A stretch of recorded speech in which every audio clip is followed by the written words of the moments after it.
Hi class. I have moved once again to another beautiful part of my yard outside. I am facing some woods that are in the back of my house. Actually, my children ride their four-wheelers back in trails in those woods. Today, chapter 4, Call of the Wild. It's called The Strongest Dog. So yesterday, our chapter was called Learning to Survive, and we kind of learned some of the tricks and things that Buck had to do in order to survive. Stealing food, learning how to dig a hole to sleep in order to stay warm, and just kind of how to get along with some of the other dogs, some of the more dominant dogs, dogs with different types of personalities. So today's chapter, The Strongest Dog. There was a desire in Buck to be the strongest dog in the group, and under the hard conditions of trail life, that part of him grew and grew. But he kept it a secret. He had a sense of sneakiness and cunning that was new to him, and it helped him appear calm and in control. He was too busy adjusting to his new life to feel comfortable. He never picked fights with any of the dogs and avoided fighting whenever he could. Even though he and Spitz did not like each other, the dislike grew every day. Buck did not let it show. On the other hand, possibly because he sensed that Buck could take his place as leader of the pack, Spitz never let a chance pass to show his teeth. He went out of his way to bully Buck, and he always tried to start a fight that could only end with one of them running away. This almost happened early in the trip, but an accident got in the way. At the end of this day, they had made camp on the shore of Lake Lebarge. It was bleak and miserable. Driving snow, a wind that was sharp as a knife, and total darkness forced them to search blindly for a camping place. They could not have chosen worse. At their backs there was a wall of rock, and Perrault and Francois had to make their fire and spread their sleeping bags on the ice of the lake itself. They had thrown their tent away so they could travel light. They used a few sticks of driftwood to make their fire, but it burned through the ice and left them to eat supper in the dark.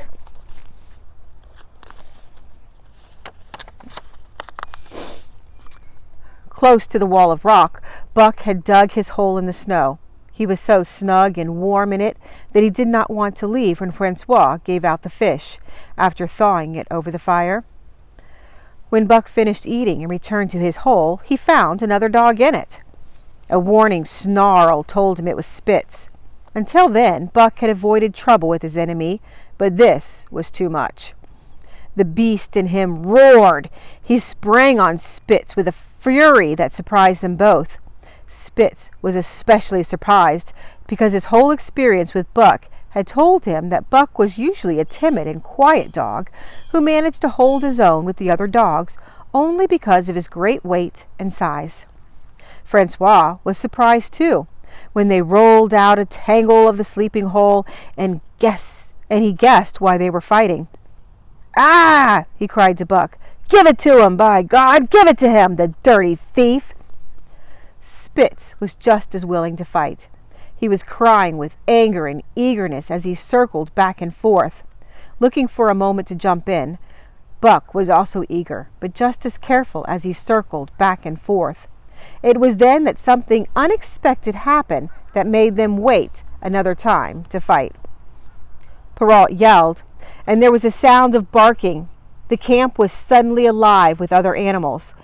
They were starving wild huskies, 4 or 5 dozen of them, who had smelled the camp from a nearby village. They had crept in while Buck and Spitz were fighting, and when the two men jumped in among the wild dogs, they showed their teeth and fought back. The smell of food made them crazy. Perrault found one eating from the grub box where the men stored all the food.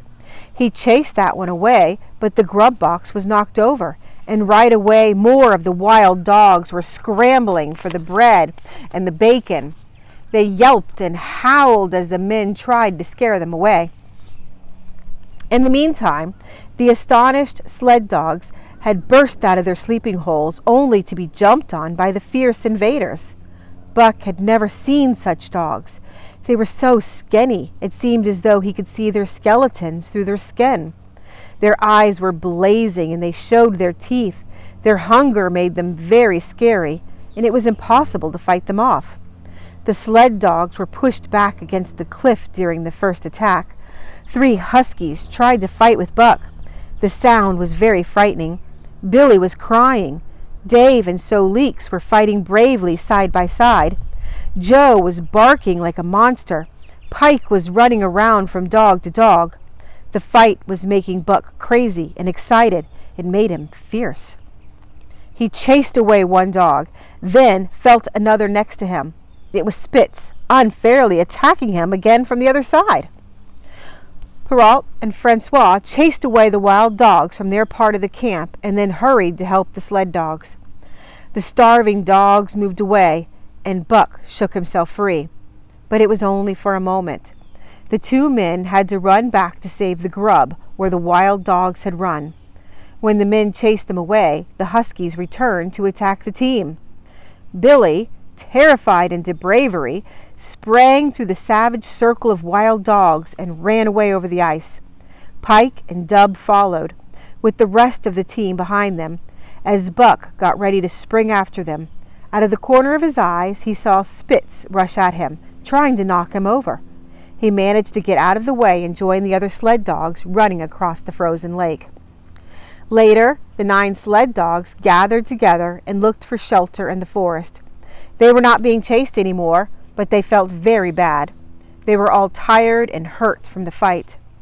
At daybreak, they limped back to camp to find the invaders gone and the 2 men angry moods. Half of their food supply was gone. The huskies had chewed through the sled harness and the canvas that covered the sled. Nothing, no matter how difficult it would be to eat, had escaped them. They had eaten a pair of Perrault's moccasins and even 2 feet from the end of Francois's whip. He was looking at it sadly when the sled dogs arrived. "Ah, my friends," he said softly, "are you hurt? Maybe they've been too hurt to continue soon, huh, Perrault?" The courier shook his head.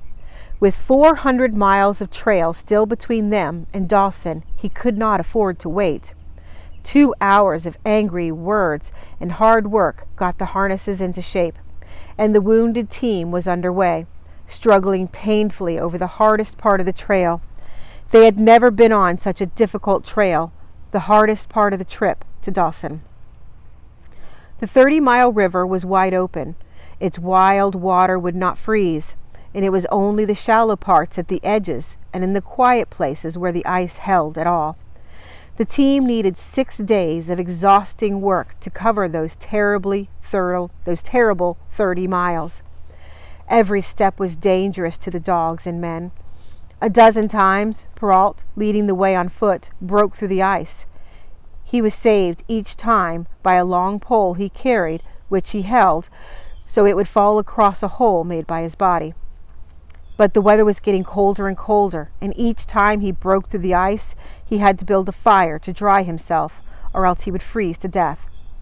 Nothing scared Perrault off. That was why he had been chosen to be a government courier. He took all kinds of risks, always pushing forward in the frost and struggling on from dawn to dark. He hurried the team over thin parts of ice. Once the sled broke through the ice, and Dave and Buck fell in the water. They were freezing when the men dragged them out of the water. The men built a fire to warm them. The dogs were covered with ice, and the 2 men made them run around the fire, sweating and thawing, so close to the fire that their fur was singed by the flames. Another time, Spitz went through the ice, dragging the whole team after him up to Buck. Buck strained backward with all of his strength, his forepaws on the slippery edge and the ice shaking and snapping all around. But behind him was Dave, also straining backward, and behind the sled was Francois, pulling with all his might. Perrault managed to climb a rock cliff, and using every bit of harness and rope woven together, the men managed to pull the dogs from the water. At the end of the day, they only had managed to travel a quarter of a mile. By the time they made it to the river called the Hootaquina, I probably said that wrong, where there was good ice, Buck was exhausted. The rest of the dogs felt the same, but Perrault, to make up for lost time, made the team start earlier and run later than they had before. The first day they covered 35 miles to the Big Salmon River. The next day they ran 35 more to the Little Salmon River. The third day they made 40 miles.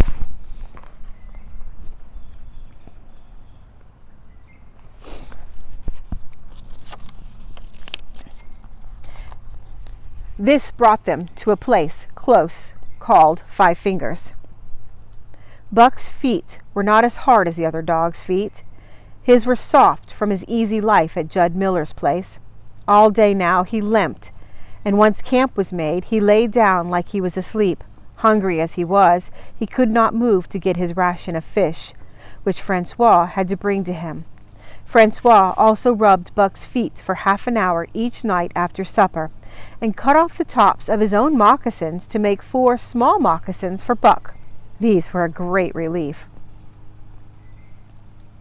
Buck even managed to make Perrault smile one morning when Francois forgot the moccasins, and Buck lay on his back with his 4 feet waving in the air, refusing to move without them. Later in the journey, his feet became hard from running on the trail, and the worn-out foot gear was thrown away. One morning, as they were harnessing up, Dolly, who had never done anything like this before, suddenly lost her temper. First, she let out a long, sad howl that made every dog bristle with fear, and then she sprang straight at Buck. He had never seen a dog do this, but he knew something was wrong and ran away in panic. Straight away he raced, with Dolly 1 leap behind. He was so scared and ran so fast that she could not catch him, but she was so angry, for no reason other than she was just tired, that he could not get away. He ran past the trees on the island, crossed a small river filled with ice to another island, and then to a third island, and back to the main river, which in desperation he tried to cross. Francois called for him from far away, and Buck ran toward him. Still 1 leap ahead of Dolly, Buck was gasping for air and putting all of his faith in the man. Francois held a rope ready, and as Buck ran past him, he caught Dolly in the rope and carried her away. Buck staggered over against the sled, exhausting, sobbing for breath, helpless. This was Spitz's chance.